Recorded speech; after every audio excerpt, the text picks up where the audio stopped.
inspired him in his pursuit of these virtues. I told him then that the feathers were tinged with blood, and indeed his blood, his death, still drive both you and me. I looked more closely at the feather. It lay across the scar on my right palm where I had burned my hand a long time ago in Mino, my birthplace, the day Shigeru had saved my life. My hand was also marked with the straight line of the Kikta, the tribe family to which I belonged, from which I had run away the previous winter. My inheritance, my past, and my future all seemed to be there, held in the palm of my hand. Why do you show it to me now? You will be leaving here soon. I wanted you to share in Shigeru's vision, to remember that his goal was justice, and yours must be too. I will never forget it, I promised. I bowed reverently over the feather, holding it gently in both hands, and offered it back to the abbot. Ichiru told me about the Hoho, I said finally. When I saw him in Hangi last year, he advised me to wait for him here, but I cannot wait much longer. We must leave for Maruyama within the week.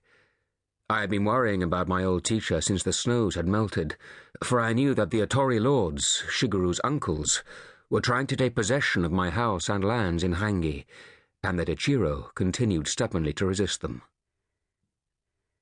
I did not know it, but Ichiro was already dead. I had the news of it the next day.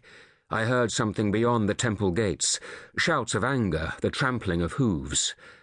A challenge came from the guardhouse. "Who dares to ride to the temple gate? Dismount and approach this place of peace with respect."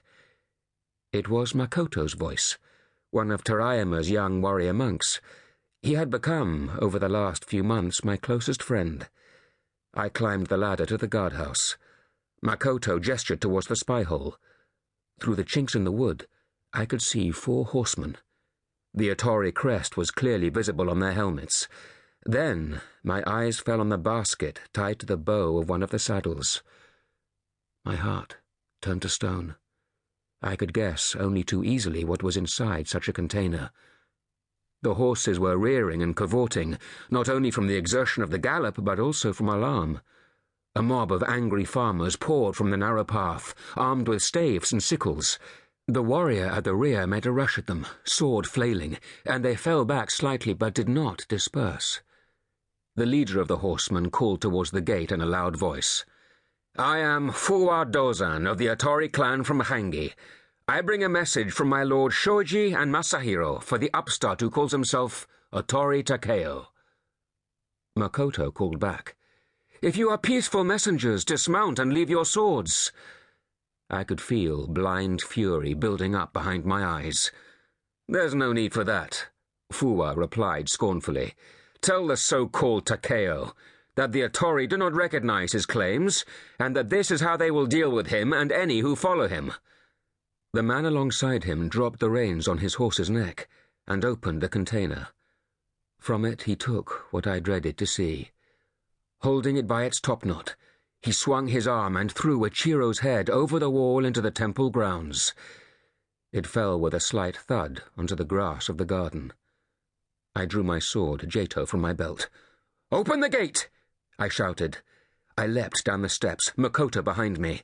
As the gates opened, the Otori warriors turned their horses and drove them at the wall of men around them, swords sweeping. Even I was astonished at what happened next. Instead of parting to let them through, the men on foot hurled themselves at the horses.